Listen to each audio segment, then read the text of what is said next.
오늘 우리에게 주신 하나님의 말씀은 신약성경 사도행전 4장 32절부터 35절까지 말씀입니다. 허락하신 말씀을 봉독하겠습니다. 믿는 무리가 한 마음과 한 뜻이 되어 모든 물건을 서로 통용하고 자기 재물을 조금이라도 자기 것이라 하는 이가 하나도 없더라. 사도들이 큰 권능으로 주 예수의 부활을 증언하니 무리가 큰 은혜를 받아 그 중에 가난한 사람이 없으니 이는 밭과 집이 있는 자는 팔아 그 판 것의 값을 가져다가 사도들의 발 앞에 두매 그들이 각 사람의 필요를 따라 나누어 줌이라. 아멘. 오늘도 주님의 전에 나오신 그 예배 자리로 나오신 모든 성도님들 사랑하고 환영합니다. 사랑합니다. 와.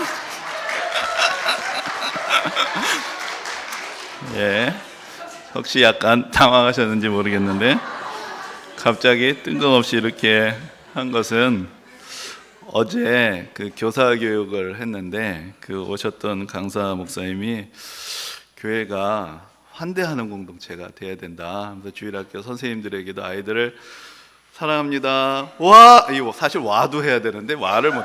와, 사랑합니다. 이것만 해도 아이들이 치유받고 아이들이 하나님의 뜻 안에서 잘 자라게 된다. 그런 환대하는 마음에 대해서 나누실 때 제 은혜를 받아서 나도 한번 해봐야 되겠다. 그런 생각을 했는데 어떻게 여러분들 환대의 느낌을 받으셨는지. 그럼 서로 한번 해보실까요? 사랑합니다. 사랑합니다. 서로에게. 이렇게 단박에 교회 분위기가 바뀌게 되다니 참 놀라운 일입니다. 근데 우리가 사실은 어떤 이게 동작을 하는 게 어려운 건 아니죠. 하지만 그것이 신용이 아니라 진심이 되기 위해서는 사실 다른 사람들 환대할 수 있는 우리 마음의 여유의 공간이 있어야 할 것입니다. 어떤 타인의 존재라는 것이 우리 경쟁자가 아니고 우리에게 어떤 성가시고 귀찮은 존재가 아니라 정말로 내가 사랑하는 사람이 되고 내가 그 사람을 존중할 수 있는 이제 그런 삶을 살아가기 위해서는 뭔가 우리 안에 좀 더 깊은 사랑의 근원, 은혜의 근원이 있어야 우리 마음속에 다른 사람들 품을 수 있는 그런 여유의 공간들이 생기게 될 것입니다.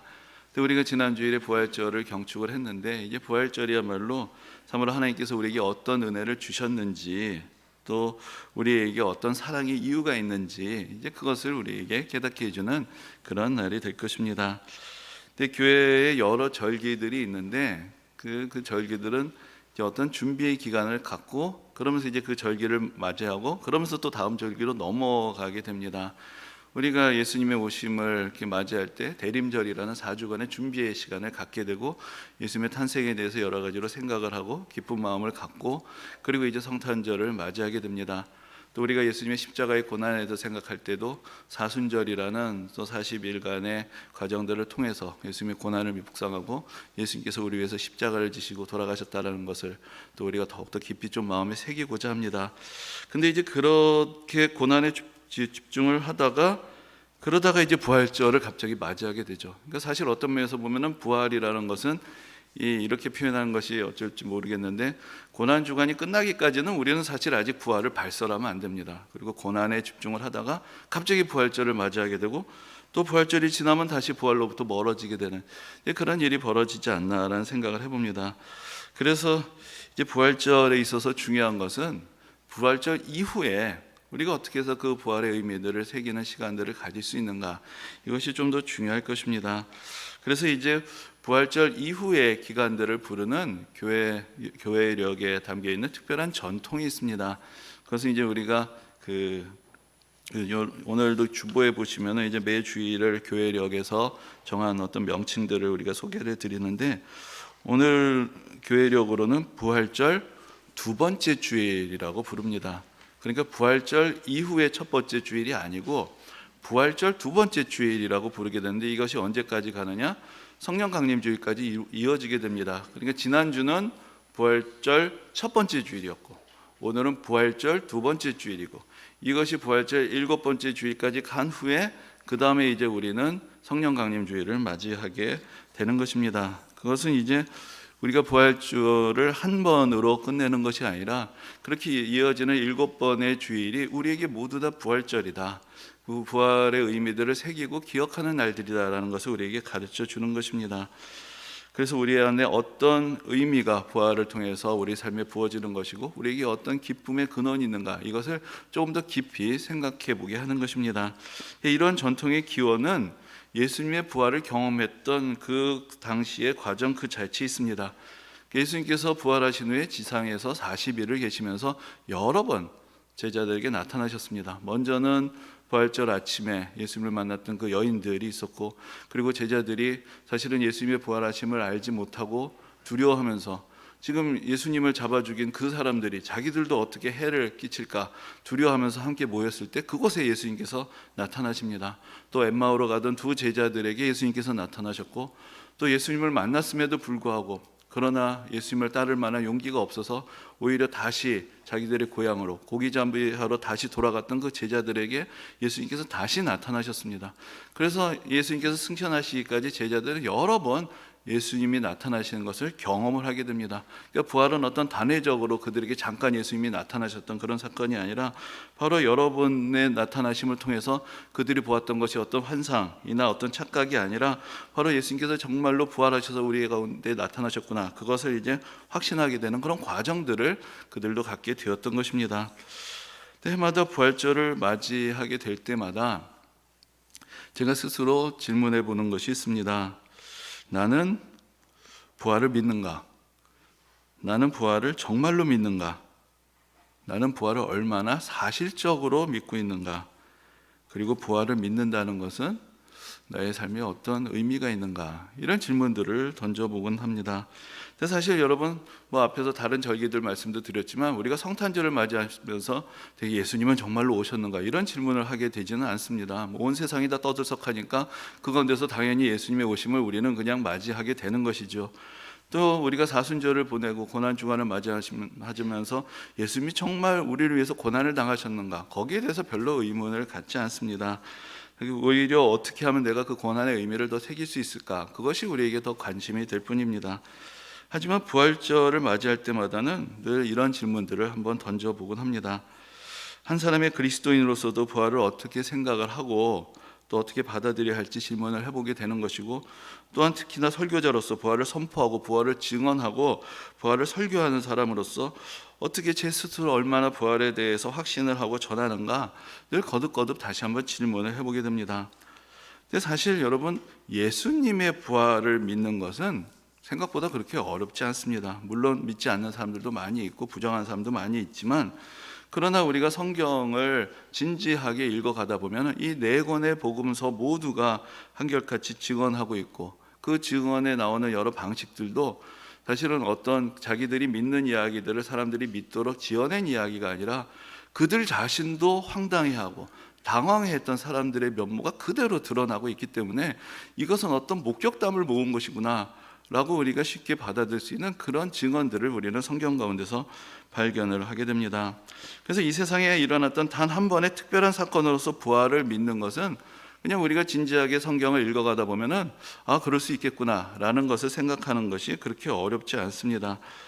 그리고 우리는 부활을 목격한 증인들이 있을 뿐만 아니라 그 증인들의 변화된 삶에 대해서 이야기를 해보면서 뭔가 그들의 삶에 특별한 일이 일어났구나, 거기까지 가는 것은 그렇게 어렵지 않은 것입니다. 그런데 부활절이 지나면서 잊혀지는 것, 또 때로는 부활절을 경축하면서도 우리 마음속에 확실하게 잘 새겨지지 않는 것은 바로 우리들 자신의 부활에 대한 믿음과 확신입니다. 성경은 단지 예수님의 부활만을 가르치지 않습니다. 예수님께서 우리를 위하여 부활하셨다라고 그렇게 가르칩니다. 예수님의 부활은 우리에게 주는 희망이라고 그렇게 선포합니다. 예수님의 부활은 우리의 인생이 죽음으로 끝나는 것이 아니라는 것을 보여주었던 사건이라고 가르쳐주는 것입니다. 바로 우리도 부활할 것이다. 그것이 성경의 가르침입니다. 우리가 부활절을 맞이할 때마다 또 제가 아까 말씀드렸던 대로 제가 스스로 던져본다는 질문을 조금 바꿔보면 이렇게 바꿀 수 있을 것입니다. 나는 예수님의 부활을 믿듯이 내 자신의 부활을 믿는가? 나는 내가 앞으로 부활할 것을 정말로 믿는가? 내가 앞으로 경험하게 될 부활을 얼마나 나는 사실적으로 믿고 있는가? 그리고 부활을 믿는다는 것, 내가 앞으로 부활할 것이라는 것을 믿는다는 것이 나의 삶에는 어떠한 의미를 주는 것인가? 이런 질문을 다시 한번 던져보게 됩니다. 이렇게 질문을 해보는 이유는 앞에서 말씀드린 대로 사실은 부활절이 지나자마자 부활이 잊혀지는 경우들이 많기 때문입니다. 부활절에는 예수님의 부활을 경축을 하고 또 우리의 부활에 대한 성경의 가르침에 잠시 귀를 기울이다가도 부활절이 지나면 우리는 다시 죽음이 우리 인생의 종착역이라고 생각하게 되고 우리가 타고 가다가 잠깐 내렸던 그 죽음을 향해서 가는 열차에 다시 올라타고 우리에게 궁극적인 희망의 선언이 이미 선포됐다라는 것을 자꾸 잊게 되기 때문입니다. 오늘날 우리의 신앙이라는 것은 지극히 현실적이고 현세적입니다. 지금 내가 예수 믿으면서 얻을 수 있는 유익이 무엇인가에 대해서 더 집중합니다. 그것이 물질적인 유익이든지 마음의 위로가 되었든지 아니면 선한 삶을 살아갈 어떤 의지가 되는지 뭔가 당장 나타날 수 있는 당장 쓸모 있는 것들을 기대합니다. 하지만 우리가 예수님의 부활을 믿더라도 우리 자신의 부활의 소망을 간직하지 못한다면 사실 우리가 당장 얻을 수 있는 유익이 무엇인가만을 헤아릴 때 사실 그 계산은 그렇게 정확하지 않습니다. 우리가 예수 믿고 기도하면서 어떤 삶의 물리적인 형편이 나아지는 것을 경험하기도 하지만 사실은 그렇지 못한 경우들도 많이 있습니다. 우리가 눈앞에 벌어진 일들이 연연하지 않고 우리가 당하는 마음의 어려움과 상처에서 벗어나기 위해서는 근본적으로 이 세상 너머의 삶에 대한 소망이 있어야 하는 것입니다. 그게 아니면 끊임없이 반복되는 일상 가운데서 우리는 늘 치이고 또 그 상처받고 또 잠시 위로를 받았다가 또 다시 낙심하는 일들이 우리에게 반복될 수밖에 없습니다.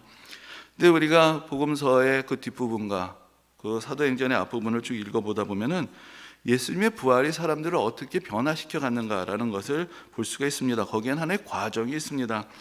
오늘 본문은 이제 그러한 과정의 하나의 절정을 보여줍니다. 바로 초대교회 성도들이 서로 가진 것을 내어놓고 사랑의 공동체를 이루었던 것을 보여주는 것입니다. 그래서 이제 오늘 본문의 32절에 믿는 무리가 한 마음과 한 뜻이 되어 모든 물건을 서로 통용하고 자기 재물을 조금이라도 자기 것이라고 하는 이가 하나도 없더라. 근데 이런 믿음에 이르기까지에는 사실은 여러 우여곡절과 과정들이 있었습니다. 근데 우리가 어떤 초대교회의 모습을 보면서 일종의 공산주의가 실현됐다 이렇게 이야기하는 분들도 있지만은 사실 초대교회는 자발적인 사랑의 공동체였던 것이죠. 어떤 공동체의 강요에 의해서나 어떤 제도에 의해서가 아니라 아니면 가진 사람 것을 빼앗아서 나누어줬던 것이 아니라 각 사람마다의 기쁨의 근원 그리고 그들이 변화된 인생관을 가지고 있었습니다. 그래서 자기들이 받은 은혜대로 기쁨으로 자기가 가진 것을 나눌 수가 있었던 것입니다. 근데 이런 초대교회의 모습이 오고 오는 교회 하나의 모범이 되었습니다. 하지만 모든 세대의 모든 교회들이 그럼 이런 공동체를 이뤘느냐? 그것은 아니었습니다. 우리가 그들의 모범을 기억하는 것도 중요하지만 그것이 하나의 어떤 강제가 되고 의무가 되는 것이 아니라 그때 그들은 어떻게 해서 그럴 수가 있었을까? 그때 그들은 어떻게 해서 그런 믿음에 도달할 수 있었을까? 사실 그것을 근본적으로 이해하는 것이 우리에게 더 중요할 것입니다. 사실 여러분 우리도 예수를 믿습니다. 2000년 전에 그들도 예수를 믿었지만 우리도 예수를 믿습니다. 그런데 우리는 어떻습니까? 내가 예수를 믿는데 그 결과가 오늘 성경의 표현들하고는 좀 다르게 나타나는 경우도 많습니다. 내가 예수를 믿기 때문에 이제 예수님을 통해서 내가 무엇을 얻을 수 있을 것인가? 예수님께서 나에게 무엇을 주실 것인가? 거기에 대해서 관심이 더 많지 내가 예수를 믿기 때문에 이제 어떻게 내가 가진 것을 나누어 줄 것인가? 거기까지 나아가기에는 사실 우리의 믿음의 결론이 좀 다른 것 같습니다. 과연 우리의 믿음과 초대교회 성도들의 믿음에는 어떤 차이가 있기 때문에 그 믿음의 결과가 이렇게 다르게 나타나는 것입니까? 근데 오늘 본문 33절에서 이렇게 이들이 서로 나눔의 공동체를 이루게 되었던 직접적인 원인을 이야기합니다. 바로 이렇게 사랑이 넘치는 공동체를 이루게 된 이유가 사도들이 큰 권능으로 주 예수의 부활을 증거하니 무리가 큰 은혜를 입었기 때문이다라고 그렇게 이야기하고 있습니다. 사도들이 증거했던 것은 여러분들 우리가 사랑해야 됩니다, 여러분들 가진 것을 나눠야 됩니다라고 어떤 강요하는 공동체의 분위기를 만든 게 아니었습니다. 사도들이 증언한 것은 예수님의 부활을 증언했습니다. 그런데 그 결과로 사람들이 그 부활의 기쁨을 자기 자신의 기쁨으로 받아들였고 이렇게 가진 것을 나누는 그런 자발적인 은혜의 공동체를 이루게 된 것입니다. 그럼 사도들이 처음부터 예수님의 부활을 목격했던 그날부터 너무나 기뻐서 예수님의 부활을 전파했느냐? 그것이 아니었습니다. 앞에서 말씀드린 대로 예수님은 여러 번 제자들에게 나타나셨습니다. 그런데 예수님께서 여러 번 제자들에게 나타나셨지만 제자들의 반응은 그렇게 시원치 않았습니다. 앞에서 말씀드린 대로 그들은 예수님의 부활을 목격하고도 다시 고기를 잡으러 갑니다. 그 부활이 자기들에게는 기쁨이 되지 못했던 것입니다. 오히려 그들에게 있어서는 어떤 면에서는 인간적인 미안함, 죄송함이 됐을 수도 있습니다. 예수님께서 부활하셨다는 것은 예수님을 배반한 그들의 선택이 잘못됐다라는 것이 되는 것이고, 결국은 부활하신 예수님 앞에서 자기들은 틀렸고 책망받을 존재가 되었고, 다시는 예수님을 가까이 할 수 없는, 사실은 예수님을 버린 자들이 됐기 때문에 오히려 부활하신 예수님의 소식이 그들에게 절망을 주었고, 그들은 다시 이전의 삶으로 돌아가고자 하는 그런 선택을 하였던 것입니다.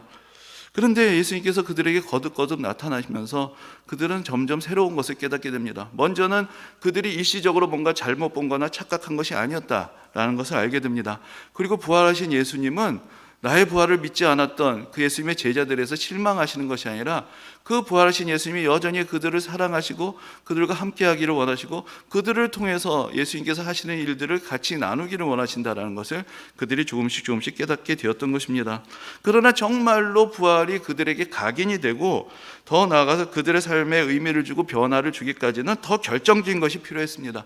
예수님께서 부활하신 것을 부인할 수는 없었지만, 사실 한동안 그들은 여전히 혼란스러웠고 그 낯선 사실 앞에서 두려웠고, 그것이 그들에게 어떤 의미를 주는지 여러 가지 생각이 있을 수밖에 없었습니다. 그러다가 그들에게 확신을 주고 깨달음을 주었던 것은 바로 성령 강림 사건 이후였습니다. 성령이 그들에게 임하셨을 때, 이제 예수님께서 그들과 40일을 함께 하시다가 그들 앞에서 승천하셨고, 그리고 나서 예수님께서 약속하신 성령을 보내주셨을 때, 그때 제자들은 비로소 그 이후에 예수님의 부활을 선포하기 시작했습니다. 제자들에게 있어서 예수님 그 성령이 강림했던 것은 바로 예수님께서 부활하시고 승천하셨고, 지금도 살아계시고, 지금도 그들에게 하셨던 약속을 기억하시고, 지금도 그들과 함께 하신다라는 그런 강력한 증거로서 그들에게 다가오게 되었던 것입니다. 그들이 어떤 어리둥절했던 건 예수님의 부활에 대한 목격, 부활하신 예수님에 대한 만남의 경험들, 거기서부터 넘어서서 이제는 지금도 살아계시고 그들을 사랑하시고 영원토록 그들과 함께 하신다는 확신을 갖게 되었던 것이 바로 성령 강림 사건의 결과였습니다. 여러분, 만일 누군가 여러분이 사랑하는 사람이 있는데 이제 먼 길을 떠납니다. 그러면서 내가 그곳에 가서 자리를 잡으면 내가 선물을 보내주겠다라고 그렇게 약속을 했다고 합시다. 그리고 나서 시간이 지납니다. 어느 날 그곳으로부터 정말로 소포가 옵니다. 그리고 그 안에 약속했던 선물이 담겨 있습니다. 그럼 여러분들 어떤 생각을 하시겠습니까? 물론 그 사람이 잘 도착했구나, 잘 지내고 있구나라는 것도 좋은 소식이 되겠죠. 하지만 더 중요한 것은 나를 잊지 않았구나, 나를 기억하고 있구나, 그것이 우리에게서는 더 반가운 소식이 될 것입니다. 예수님께서 승천하십니다. 어디로 사라져 버리셨는가? 우리를 잊으셨는가? 우리를 떠나셨는가? 그런데 예수님께서 약속하신 대로 성령을 받습니다. 그것 중에서 그들은 예수님이 지금도 살아계시고 우리를 기억하시고 우리를 사랑하시고 우리와 동행하신다라는 그런 확증을 얻게 되었던 것입니다. 그래서 제자들이 성령에 충만하여서 이제 예수님을 증거하고 선포하는 삶을 살아가게 됩니다. 여러분, 초대교회는 오늘날 교회들이 가지고 있던 것 중에 그 어떤 것도 없었습니다. 예배당도 없었습니다. 소위 예수 믿는다라는 어떤 유명한 사람들, 저명한 인사들도 전혀 없었습니다. 교회가 그 당시 사회에서 어떤 권위나 아우라도 전혀 갖지 못하고 있었습니다. 기독교 대학도 없고 기독교 기관도 없고 기독교자를 붙일 수 있는 그 어떤 것도 없었습니다. 그냥 그들은 예수를 믿었고 예수님의 부활을 선포하는 것뿐이었습니다. 오늘날 한국교회가 이전에 활력을 잃어가고 있다, 정체되고 있다, 여러 가지 고민이 있는 시대를 살아갑니다. 어떻게 하면 다시 부흥할 수 있을까? 여러 가지 방법들을 찾아내고자 합니다. 그런데 오히려 우리 시대에는 사실 교회의 본질이 어디 있나에 좀 더 집중해야 할 것입니다. 우리가 잃어버린 것이 무엇이냐? 다른 어떤 교회 사회적인 영향력, 제도, 다른 거 어떤 것이 아니라 정말로 우리가 예수님의 부활에 대한 얼마나 확신을 가지고 있는가, 정말로 사도들이 그 기쁨에 넘쳐서 선포했던 그 예수 그리스도를 우리도 경험하고 선포하고 있느냐, 그거 외엔 다른 이유는 없는 것입니다. 예수님의 제자들은 다른 것을 가르칠 수 있는 그런 지식이 있는 사람들이 아니었습니다. 그들은 오직 예수님밖에 몰랐습니다. 예수님만을 경험했습니다. 예수님의 부활만을 전했습니다. 그들이 들었던 예수님의 가르침, 그들이 경험한 살아계신 예수님을 그저 이 세상에 그대로 선포했을 뿐이고, 거기로부터 권능의 역사가 나타나기 시작합니다. 그래서 오늘 본문 앞에 우리가 잘 아는 놀라운 이적의 사건이 있습니다. 바로 베드로와 요한이 성전으로 들어가다가 거기서 이제 걷지 못하는 사람을 보고 그 사람을 구걸하고 있는 그 자리에서 그 사람을 고쳐주는 그런 이적의 장면이 기록되어 있습니다. 근데 우리가 이 이야기가 좀 익숙하기 때문에 찬양도 있죠. 그는 걸었네, 뛰었네, 찬양했네, 여러 가지 주일학교 때부터 보았던 이야기이기 때문에 사실 이 사건을 자연스럽게 받아들일 수 있습니다. 그러나 그것이 그들에게 사실 그렇게 당연했던 것은 아닙니다. 성경에 이와 유사한 다른 이야기가 기록이 되어 있습니다. 바로 이제 요한복음 9장에 보면은 제자들이 예수님과 함께 가다가 거기에 한 나면서부터 보지 못하는 사람이 또 거기서 앉아서 구걸하는 것을 보게 됩니다. 그때도 나면서부터 장애가 있는 사람이 있었고 그때도 구걸을 하고 있었습니다. 그런데 제자들이 그 사람을 봅니다. 그리고 나선 자기들끼리 논쟁을 벌입니다.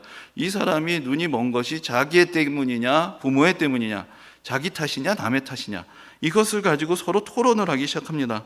이것이 자기의 죄 때문인가 부모의 죄 때문인가, 다시 말하자면 이렇게 된 것이 자기의 잘못인지 아니면 남의 탓인지 혹은 하나님의 탓인지, 이런 것들을 묻는 것이 자기들은 신앙의 질문이라고 생각하고 예수님을 따르는 사람으로서의 자기들의 비판적인 정신의 표현이라고 생각을 한 것입니다.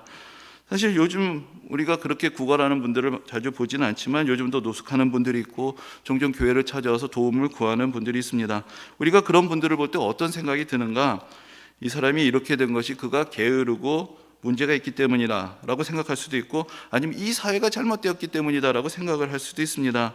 그렇게 생각하면서 누군가를 비난하고 또 사회를 비난할 수 있습니다. 그것이 우리가 신앙으로서 가지고 있는 어떤 신앙인으로서 가지고 있는 어떤 지성의 표현이 될 수도 있을 것입니다. 성령 충만을 받기 전에 제자들의 모습도 그랬습니다. 그러나 이제는 다르게 말합니다. 베드로와 요한은 이 구걸하는 사람을 보면서 논쟁하고 따돌고 자기들의 지식과 어떤 비판적인 정신을 드러내는 것이 아니라, 은과 금은 내게 없거니와 내게 있는 것으로 내게 주노니 나사렛 예수의 이름으로 일어나 걸으라 라고 그들은 말할 수가 있었습니다.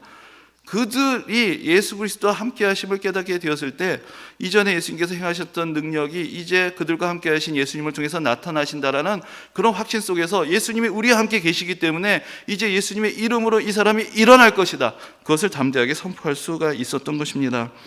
베드로가 이렇게 담대하게 외칠 수 있었던 것은 바로 그가 예수님께서 지금 살아계시고 그와 함께 하신다라는 것을 확신할 수 있었기 때문입니다. 그렇기 때문에 예수님의 이름으로 감히 담대하게 선포할 수 있었던 것입니다. 그래서 사도들이 큰 권능으로 예수의 부활을 증거했다라고 그렇게 오늘 본문이 기록을 하고 있습니다. 어떤 예수님의 부활에 대한 증언이 그들 가운데 일어났던 어떤 멀찍이서 보았던 예수님의 부활 사건에 대한 목격담이 아니라 지금 살아계신 분, 그래서 지금 그들 가운데 역사하시던 예수님의 능력에 대한 그런 선포가 되었던 것입니다. 이제 그 예수님의 부활이 사람들을 변화시키기 시작합니다. 예수님의 부활은 단지 예수님께서 그렇게 예전에 존재하셨던 위대한 분이었다라는 그런 증거가 아니라, 이제 그들이 예수님의 부활을 확신하면서 이미 예수님께서 하셨던 그 말씀들을 통해서 그 부활의 의미를 다시 새롭게 깨닫게 된 것입니다. 여러분들, 예수님이 뭐라고 말씀하셨습니까? 여러분, 예수님께서 나사로를 살리실 때 예수님이 이렇게 말씀하십니다. 나는 부활이요 생명이니 나를 믿는 자는 죽어도 살겠고 살아서 나를 믿는 자는 영원히 죽지 아니하리라. 내가 부활이고 내가 생명이다. 그때까지만 해도 제자들은 얼마나 그것을 믿었는지 모르겠습니다. 그러나 예수님께서 부활하신 것을 확실하게 되었을 때 예수님이 모든 생명의 근원이시구나, 예수님의 말씀을 다시 기억하게 되고, 이 생명은 예수님 안에만 있는 것이 아니라 예수를 믿는 사람들 모두에게 부어주시는 생명이다. 그것을 그들은 점점 깨달아가고 그들 가운데서 확신하게 되었던 것입니다. 사도행전 4장 앞부분에 이런 말씀이 있습니다. 사도들이 백성에게 말할 때 제사장들과 성전 맡은 자들과 사두개인들이 이르러 예수 안에 죽은 자의 부활이 있다고 백성을 가르치고 전함을 싫어하여 그들을 잡으매. 그 제자들이 선포했던 것은 예수님 부활하셨다라는 것만이 아니었습니다. 예수님의 부활 안에 우리의 부활도 있다라고 전했던 것이고, 그것 때문에 그들이 박해를 받게 되었던 것입니다. 예수님의 부활은 예수님만의 부활이 아니라 인간의 죄로 인해서 하나님께서 주신 영원한 생명으로부터 끊어졌던 모든 사람들, 죽음의 권세 아래 결박된 모든 사람들이 이제 예수님의 부활과 함께 그들의 죄의 권세로부터 해방이 되어서 이제 예수님께서 우리에게 보여주셨던 그 부활, 그 영원한 생명에 우리도 참여하게 된다는 것을 확증시켜줬던 그런 사건이었던 것입니다. 초대교회 성도들은 예수님의 부활을 믿었고 예수님의 부활이 그들의 부활의 증거가 된다고 믿게 되었고, 그러면서 그들의 인생관, 그들의 물질관, 그들의 어떤 삶에 대한 태도들이 변하기 시작합니다. 우리 인생이 이렇게 유한한 시간 가운데서 아둥바둥하게 살다가 끝나는 것이 아니라는 것을 깨닫게 되었기 때문입니다. 모든 성도들에게 하나님께서 약속하신 영원한 생명이 주어졌다는 것을 깨닫게 되고 우리에게 영광된 미래가 약속되어 있다는 것을 깨닫게 되었습니다. 그렇기 때문에 눈이 열리게 되었고 마음이 열리게 되었고 손이 열리게 되고, 그러면서 자기들이 가진 것을 베풀 수 있는 그런 사랑의 실천으로 나아갈 수가 있었던 것입니다. 예수님의 부활을 증거하는 공동체는 말로만 예수님이 부활하셨다라고 외치는 공동체가 아닙니다. 살아계셨고 예수님이 살아나셨고 우리에게 그 생명의 능력을 지금도 부어주신다는 것을 경험하는 그런 공동체가 되는 것입니다. 우리가 복음서에 보면은 이 재물의 문제와 영생의 문제를 같이 고민하게 되었던 한 사람의 이야기가 나옵니다. 우리가 흔히 부자 청년이라고 불리는 그 사람인데, 이 사람이 예수님을 어느 날 찾아옵니다. 그리고 질문합니다. 내가 무슨 선한 일을 하여야 영생을 얻으리이까? 근데 그때 예수님께서는 그 부자 청년에게 그가 가진 것을 다 팔아서 가난한 사람들에게 나눠주고 나를 따르라라고 말씀을 하십니다. 근데 이 사람은 이것을 하나의 조건으로 생각을 합니다. 내가 가진 것을 다 팔아야 예수님을 따를 수가 있구나. 그리고 그는 가진 것이 많았기 때문에 자기가 가진 것을 파는데 이르지 못하고 그 예수님을 떠나가게 되었습니다. 근데 사실 예수님께서 여기에 이 사람이 영생을 얻기 힘들도록 그 사람의 믿음을 테스트하기 위해서 어떤 걸림돌을 놓으신 것이 아닙니다. 영생을 소유하는 삶이란 것이 무엇인가를 그가 체험하기를 원하셨던 것입니다. 여기서도 예수님께서는 하나님께서 우리에게 주시는 영원한 생명을 누리는 삶이 되고, 그것은 바로 우리가 가진 것에 집착하지 아니하고 오히려 그것을 기쁜 마음으로 나눌 수 있는 그 사람의 마음 가운데 하나님의 나라가 시작이 되고 영원한 생명이 시작이 된다는 것을 그가 경험하게 되기를 원하셨던 것입니다. 그러나 아직 예수님의 부활을 보지 못한 이 청년에게 있어서 영원한 생명의 문이 그 앞에 이미 열려 있고 예수 그리스도께서 그 안에 들어갈 수 있다는 것을 그는 믿지 못했습니다. 그래서 당장 그가 가진 것을 내어놓지 못했던 것입니다. 그러나 예수님의 부활을 보고 확신한 공동체는 예수님께서 말씀하셨던 바로 그 일을 하게 되었습니다. 부활을 통해서 그들의 인생과 물질관이 변하게 되었고 재물관이 변하게 되었을 때 그들이 가진 것을 어려운 사람들과 나누는 것이 그들에겐 결코 어려운 일이 아니었다라고 성경은 우리에게 보여주고 있습니다. 여러분, 때로는 우리가 예수를 믿어도 사람이 잘 바뀌지 않는다라고 그렇게 말합니다. 그 이유는 사실은 내가 여태까지 살아왔던 길이 여전히 맞다고 생각하면서 내가 스스로 거기서 벗어나기를 거부하고 있기 때문입니다. 여전히 이 세상은 유한한 시간 속에서 유한한 자원을 가지고 경쟁하는 세계라고 내가 여전히 믿고 있기 때문입니다. 예수도 믿지만 내가 가지고 있는 세계관도 그대로 믿고 있습니다. 그 속에서 불안하고 조급해하고 뭔가 성취해서 내 자신을 증명해야 되는 강박 속에서 살아갈 때 우리에게 과제는 내가 가진 것을 내놓는 것이 아니라 어떻게 예수의 이름을 하나라도 더 움켜잡을 수 있고 내가 가진 것의 확실함을 더 보장할 수 있는가. 예수는 내가 가진 세계관에 있어서의 하나의 도구처럼 되어버리는 것이지, 예수님을 믿고 내 세계관을 바꾸려 하지 않았기 때문에 사람도 바뀌지 않고 우리 삶에 대한 자세도 그대로 변하지 않는 것입니다. 그러나 정말로 예수님이 부활하셨다는 것을 믿는다면, 정말로 부활하신 예수님의 소망이 우리에게도 그대로 있다는 것을 믿는다면, 우리 인생의 종착점이 죽음이 아니라는 것을 믿는다면, 우리에게 있어서 그 유한한 시간과 공간과 물질만이 주어지는 것이 아니라 영원한 하나님 나라의 소망이 있다는 것을 정말로 믿는다면 우리의 손이 달라지지 않겠습니까? 우리 마음이 달라지지 않겠습니까? 우리 이웃을 보는 우리의 시선들이 달라지지 않겠습니까? 우리가 우리 인생을 보는 관점이 달라지지 않겠습니까? 부활이 우리에게 약속해 주는 새로운 인생이 있습니다. 우리가 그것이 무엇인가를 깨달을 때, 받아들일 때, 그때 우리 삶이 변화하게 되는 것입니다. 내가 예수 믿어 교회 다녀라는 것이 우리 삶을 결코 바꿔주지 못합니다. 새로운 인생관, 새로운 시간관, 새로운 물질관을 통해서 우리의 삶이 조금씩 변화되어 갈 것입니다. 우리가 풍성한 은혜 가운데서 영원토록 살아가게 된다는 것을 내가 얼마나 확실히 믿는가, 그것이 바로 오늘 이 세상을 살아가는 우리의 삶의 태도를 결정하게 되고, 다른 사람에 대한 태도를 결정하게 되고, 이 세상을 살아가면서 내가 세상과 어떤 관계를 맺느냐라는 것을 결정하게 되는 것입니다. 부활절 이후에 한 주, 두 주의 시간들이 우리가 부활의 의미를 깨닫고 우리 삶을 부활의 빛 안에서 바라보며 우리에게 약속된 은혜로운 삶을 새롭게 누리고 살아갈 수 있는 그런 복된 성도님들이 되시기를 주님의 이름으로 축원합니다.